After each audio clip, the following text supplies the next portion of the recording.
That's the program today, so I'll turn it over to Steve. You've Thanks, got Steve. all sorts of time. Thank you, President Pete. Well, I couldn't get my phone turned off, and so that goes right along with my inability to get my video to work. So I do have a little extra time, but I wrote down my notes so I wouldn't wander around, because I have been known to speak longer than I needed to.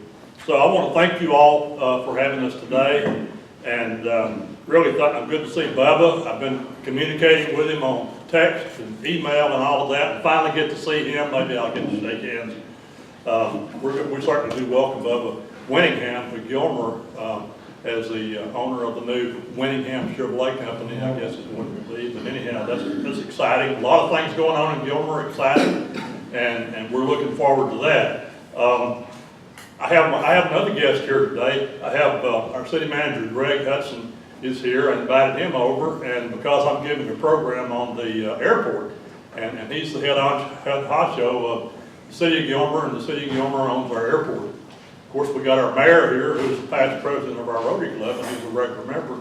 Tim Marshall is here. Then we've got a couple of our airport advisory board members here. Randy Hill is chairman of our airport advisory board, and Anson is a member of our board. So we've got a lot of people here that are interested in the airport, and hopefully more of you will be after I finish up today. But I want to thank you for having me out, and I'll give myself a brief introduction. Most of you know me as a Rotarian. I've been a member of this club since 1970, and I was president of this club in 1978. So Pete and I had a discussion about who was going to be Rotary president, and so they recycled Pete first. I got out of that deal, so you never know, you may have to recycle. But it's been 40 years since I was president. Some of you know me as an aviator. I love to fly. Started flying here in Gilmer in 1959. At that time, the only airport we had was out at Latch, and it was Myers Pools drag strip. So that's where I learned to fly. He actually had a hangar out there and had a Hyper Cub airplane, and we flew Forest Fire Patrol for the Texas Forest Service. So I got to be a Smokey the Bear for a while. Got quite a bit of flying time that way.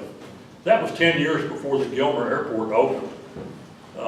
Some of my flight credentials include civilian and military flight instructors. I have jet ratings, including supersonic jet instructor pilot ratings. I have an airline transport rating. I'm an FAA Wright Brothers master pilot, and also hold the world speed record from Gilmer to Oshkosh. That's a valid, certified world speed record from Gilmer to Oshkosh. Did that in 1990.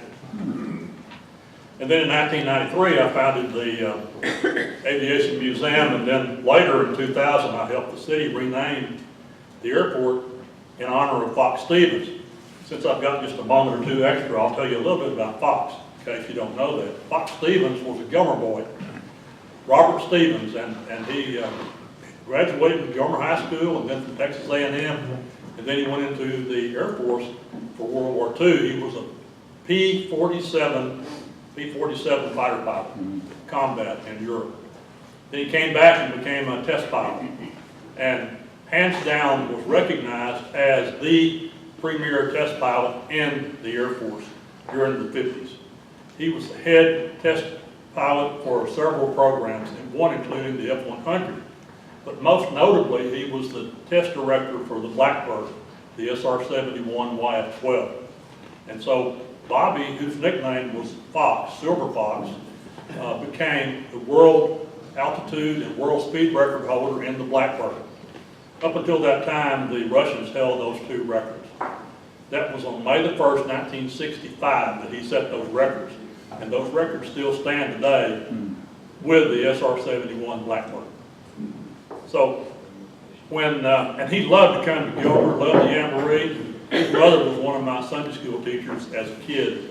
And so Bobby came to Jamboree every time he had a chance, and he loved Gilmer. We actually had a Fox Stevens Day here in Gilmer. And later we named the airport in his honor, Fox Stevens Field. So that's pretty cool. Well, Fox Stevens Field supports a variety of stakeholders that use the airport. to further their business. About 20 companies operate regularly out of the airport. And we have another 30 either individuals or small businesses that use the airport, and they base their planes here in Gilmer. We have 4 public service operators in Gilmer that bring the total up to 59 users that we can identify here in Gilmer. The public service, that would be the air ambulance. We have 2 of those. Of course, the local hospitals use the airport, and then the Children's Hospital in Dallas comes in here occasionally to pick up kiddos that are going to the hospital. You've got your law enforcement, the DPS has a helicopter, and then you've got your fire suppression and fire control activities, and sometimes the Texas Forest Service brings in their fire suppression equipment. We have another group of users, and Tim, who I'll introduce in just a second, will tell you more about that, but according to my numbers, and he'll probably tell you different, about 6 airplanes from out of town come in here every week for maintenance, for repair, or whatever. Multiply that times 50 weeks, you got about 300 out-of-town airplanes that visit.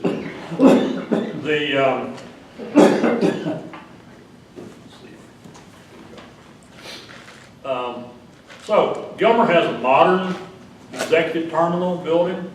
If you've ever been out there, you can certainly appreciate what we have there.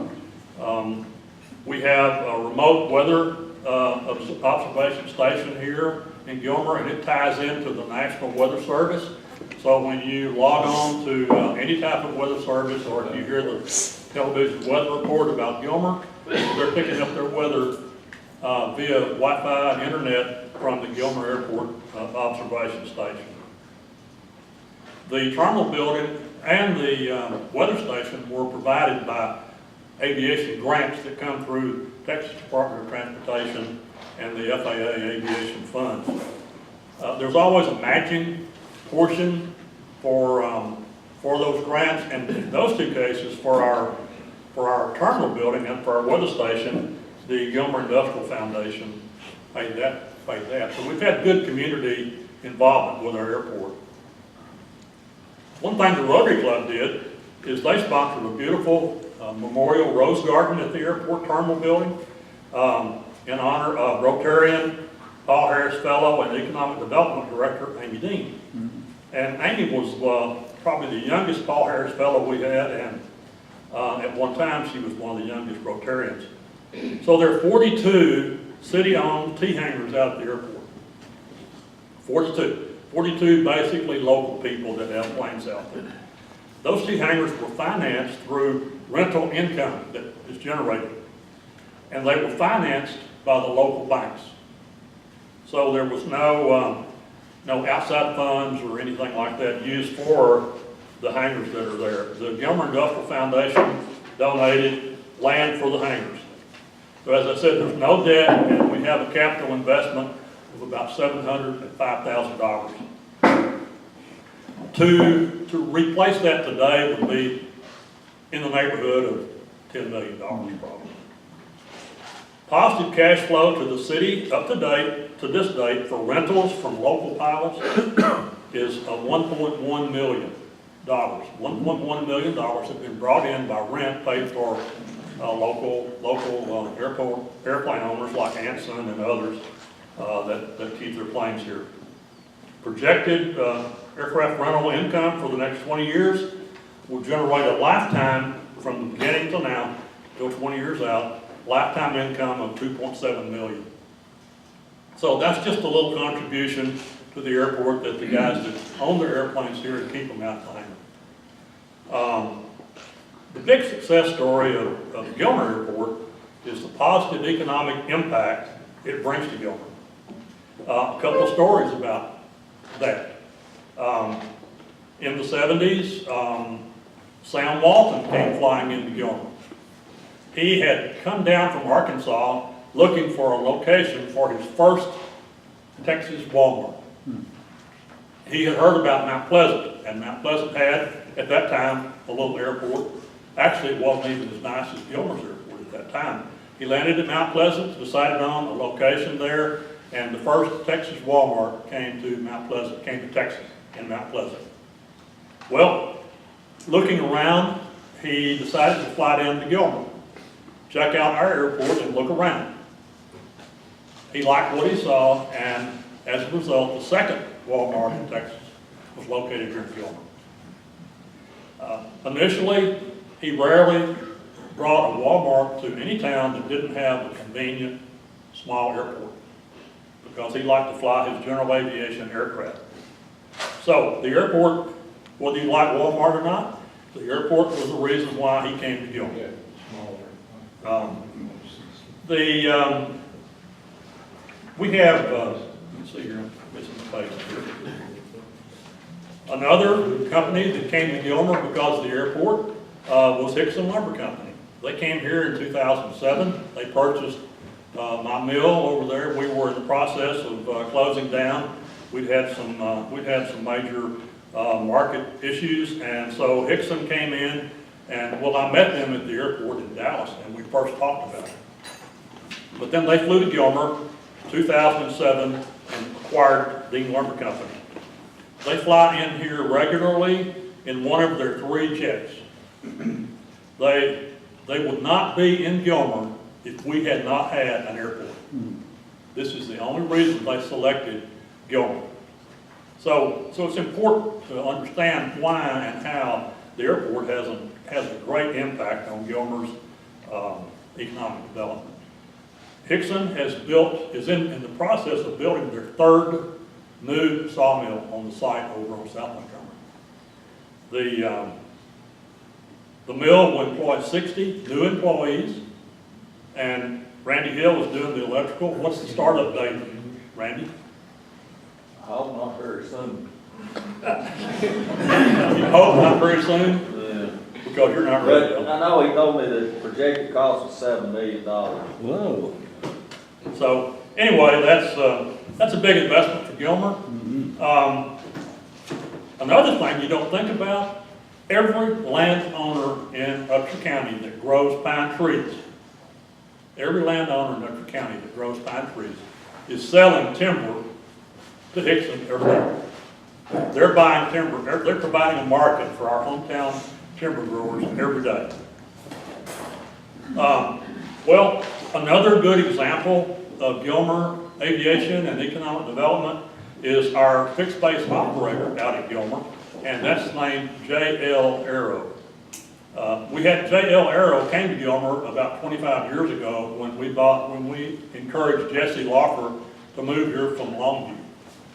He was operating in Longview, had been down there for several years, and he had a background from Laterno University, Aviation Division. And so I went down and talked to Jesse and gave him all kinds of encouragement to come to Gilmer. And at the time I was chairman of our Economic Development Board, and the Economic Development Board assisted in encouraging him to come to Gilmer. So now, 25 years later, we have new owners out there. We have Tim, Sept, and Danielle Eakin, and they've been there for a couple of years, maybe longer. And so we're going to welcome Tim to come forward now and tell us about himself and his Gilmer Airport experience and what's going on out there today. And then if we have time after Tim finishes up, we'll have some question and answers, okay? Or we'll have questions, maybe not answers, but at least questions. So Tim, you want to come up here? Let's welcome Tim Sept.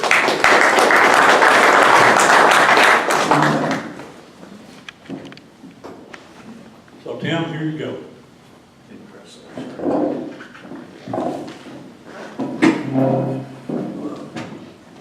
Well, everybody hear me okay? Hold it up close to your mouth. Yeah, closer, I talk quietly, so. Anyway, what Steve didn't tell you, and I guess I'll have to come clean, is we, Danelle and I, are from north of the Red River, so I guess that makes us damn Yankees. I got my A&P pilot's license right out of high school. Skipped till 4.5 years ago, I guess. Danelle and I were looking to get out of the northwest Illinois, eastern Iowa. So we were looking for a business that was not going to cost us millions to go in debt on, and something that we could both build on in a good community. And stumbled across Jesse's ad in Barnstormers, made several trips down here, and we ended up buying it from Jesse, keeping his name.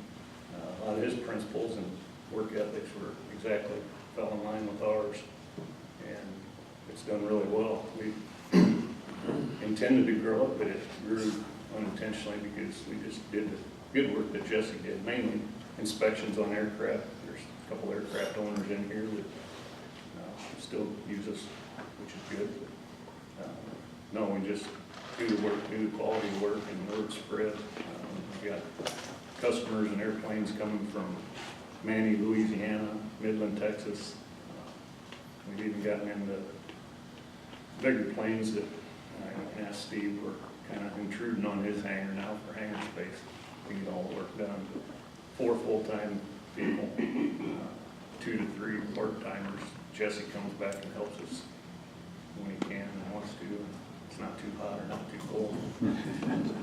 Just a great guy, great business. And our first trip down here, we met Frank Brazell, Steve, Frank, rest in peace. A lot of positive influences that made our decision pretty easy. And it has been good. We haven't looked back at all and regretted any of it. But we continue to probably do a little more. In fact, what's in Steve's hangar is a King Air, which every airplane has to have an annual inspection. That's a lot of our repeat business and growing. We also do engine overhauls sporadically, airframe work, everything. Steve mentioned 6 planes a week is probably more on an average of 10 to 12 from out of town that show up. It might be 6 in a day sometimes. Anything from minor problems to major problems. It's been a great business. We've enjoyed every minute down here and hope to continue to. The airport board, everybody in the community has been real supportive, and we want to keep it that way and support it ourselves. So. Anything else? Questions? Well, thank you, Tim. Okay, I'd like for Danielle to stand so you can see her. Stand up on the stool. Well, you know, we have good news at the airport. We've got some capital improvement plans going on out there. We recently received a grant for approximately $200,000 for a master plan study, and that'll carry us out probably 10 years or more. We've got 2 capital improvement programs going, one for 2018-19 and another for 2019. That'll bring about probably in the neighborhood of $750,000 worth of improvements to the airport over the next couple of years. We're looking forward to that. And Greg and the city have already made plans to cover the matching grants for those programs. So it's exciting times for Gilmer. We have a very competitive airport in that pilots that fly in here always comment very favorably, very positive about the airport. They like the looks of it. They like the people out there, the friendliness and so forth. And so we try to make them feel welcome when they do come. We have a lot of law enforcement participation out there. Like I said, the DPS has helicopters that fly in and out, and we have good relations with the local city police department and the sheriff's office. They use the airport frequently for various and sundry different uses. So it's exciting, and we're looking forward to seeing the airport grow. One thing that the increased amount of jet traffic that we have and turbine traffic that we have, we're looking at a need for extending our runway from 4,000 feet now up to 5,000 feet. We have a little challenge on real estate to the north and to the south as far as how we're going to make it fit. But we're doing some studies there. TxDOT, Aviation Division, is doing those studies. And we're going to come up with a way that we can get that a little bit longer. We have one major business operator that wanted to move to Gilmer, but our plans for getting our runway extended to 5,000 would cost him to go to Longview. So hopefully we'll resolve that and really get Gilmer on the map, so to speak, for 5,000 feet. Another issue that we discovered just the other day, I'll mention that since I got another minute or two. They have something that's called an MSMA. Does anybody know what MSMA is? It's a metropolitan statistical area. It's either metropolitan or micropolitan. Well, it turns out we're in the same one with Longview. We're in there with Longview. Now, there's some good reasons for that to be, and there's some poor reasons for that to be. We discovered just a couple of weeks ago that the federal government passed a omnibus bill, which was signed on March the 23rd, that allowed an extra $1 billion to be provided for small airports. It was going to be projects that were not necessarily already on the radar, that were not already planned, that we didn't have matching funds to cover. But it was going to be money that, if you was justified, that you could participate in that. Gilmer wasn't eligible for that. The reason? Because we're in Longview's MSMA. If you look at a map of the MSMA in Texas, you'll see that Camp County is not. You'll see that Wood County is not. You'll also see in Wood County, there's a brand new hospital. In Camp County, there's a brand new hospital. In Gilmer, we have a brand new vacant lot. Part of that is due to MSMA. So we're going to be looking at that, talking to the county, city, doing some exploration to see if that's the way we want to keep it, if that's good or bad, and if so, if it's bad, we need to get it changed. So that's one thing we're looking at, economic development-wise, for the community right now. It could help us if we didn't do it, but we have to find out. One other thing before I close, are there any other questions about the airport? Pete? You said there was some projects ongoing 18, 19, and 19, 20. What exactly? Okay, well, one thing they've been doing is acquiring additional land around the airport to provide safety zones for takeoff and landing. You have to have areas where you don't have penetrations into the glide path, into the approach path. So that requires additional land so that it can be cleared off and made safe.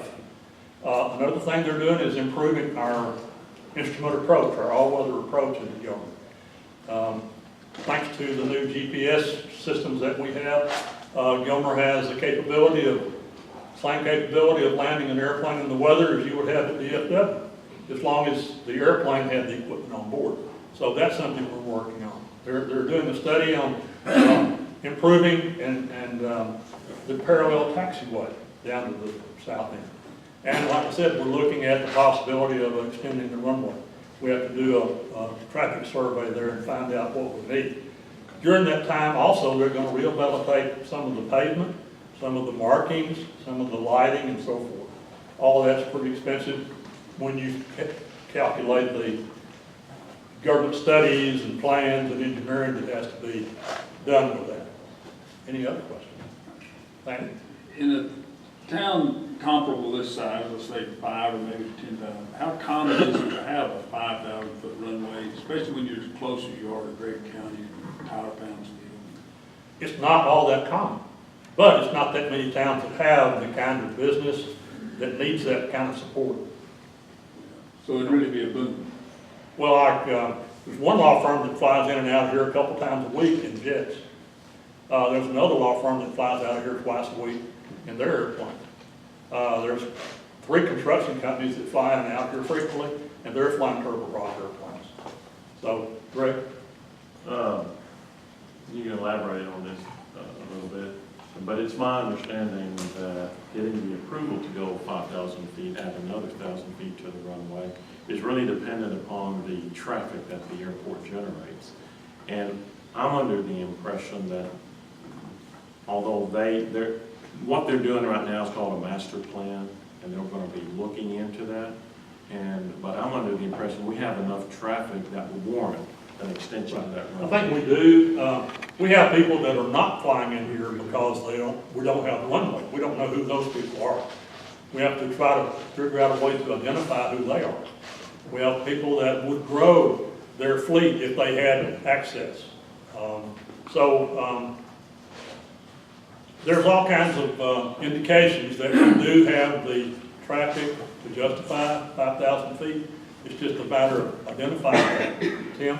Some of the restrictions that are placed on these aircraft are not their ability, but it's actually the insurance carriers, is that not correct? It won't let them fly in here. Well, that's true. That's one of two things. Some airplanes, there's not enough runway for that airplane to operate safely. The airplane operating handbook says you have to have enough runway to run your engines up to takeoff power, then release the brakes, and then reach takeoff speed. At that point, make a decision to either continue or stop with the amount of runway remaining. So, you know, if you don't have enough to stop in that runway, then you become a weed eater or a lawnmower or a bulldozer. One or the other. That's not good. Jeff? Also, I'll say, the mayor and I last week visited with the Mount Pleasant Airport, the manager there made the comment, if y'all can get 5,000 feet, that's going to be a game changer. That's how. Yeah, it'll be a game changer. There are other airports that, you know, that have more runway. Longview has enough runway to land the shuttle. B-52, I mean, you know, we don't want that, obviously, but we do need 5,000 feet to really do, for it to be safe. One company that I was flying for out of Gilmer, a company that the plane, we didn't really have enough runway. We had to defuel the airplane and manipulate the load so that we could safely take off out of Gilmer, unless we took off at very early in the morning and very cool temperatures. So there are operational guidelines you have to consider. Steve, I'd like to make a comment. You talk about on facilities out there. A lot of people don't know this, but there's 45 hangars that's being rented right now. And there's always a waiting list of people wanting to rent hangars. The rental fees off these hangars pretty much covers the cost of operating at our airport. In other words, there's no money being spent by the taxpayers on this. You got to be pretty self-sufficient. Well, it depends on how you know, an accountant can figure that, can count that money any way they want to, but we like to count it the way you count it. I mean, we are a revenue-producing entity of the city, and not that many entities do produce revenue other than the water department. So, yes, so we do have, we're about out of time. Anybody else? Hanson? I want to make a comment about what Lanny was saying about Gregg County. You got to remember, the Gregg County Airport is very inconvenient. We're actually more convenient to the north side of Longview for business people than Gregg County Airport is.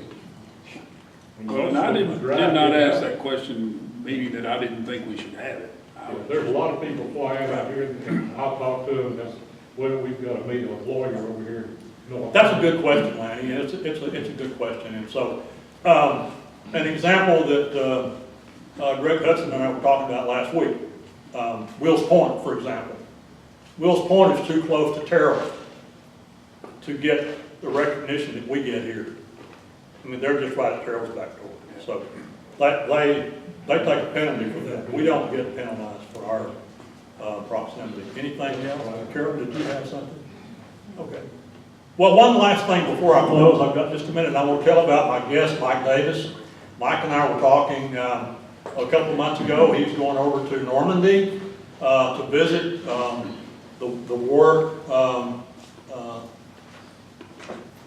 places over there and to the cemetery. And I said, well, Mike, if you go to Normandy and you get to go to the cemetery out there, be sure and look up Mr. Alexander's grave. He was killed 3 days after the invasion on their way down to St. Louis. And you need to look at his grave, because if you do come in and visit someone, they'll treat you like part of the family coming to a family funeral. You let them know who you want to see. They'll host you. They'll take you out there. They'll take you to that grave. They'll show you around, and they'll welcome you just as if you were a brother going to your brother's graveside. Well, they did that. They just got back yesterday. He said, you won't believe what happened. He said the manager of the cemetery took us out to the grave, to Mr. Alexander. Mr. Alexander is Scott Glover's uncle from Mount Pleasant. He was Scott's mom's brother. So they go out to see Mr. Alexander's grave, and there's a gentleman standing there already. 94-year-old man standing there at that grave. And Mike says, obviously you're here for the same reason we are. You are here to visit Mr. Alexander. He said, yes, I'm from Paris, Texas, and I'm here to visit Mr. Alexander's grave because we're relatives.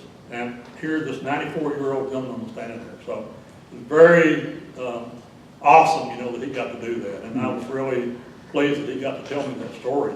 That's amazing when you go and you have that kind of experience. If you've ever seen the movie Saving Private Ryan, Mr. Alexander's grave is right there where Tom Hanks was looking over Private Ryan's grave. It's exactly the same spot. And you look out over there and you can see the beaches. It's cool. So if there's nothing else, if anybody has anything else, we'll close it up. Thank you for coming today.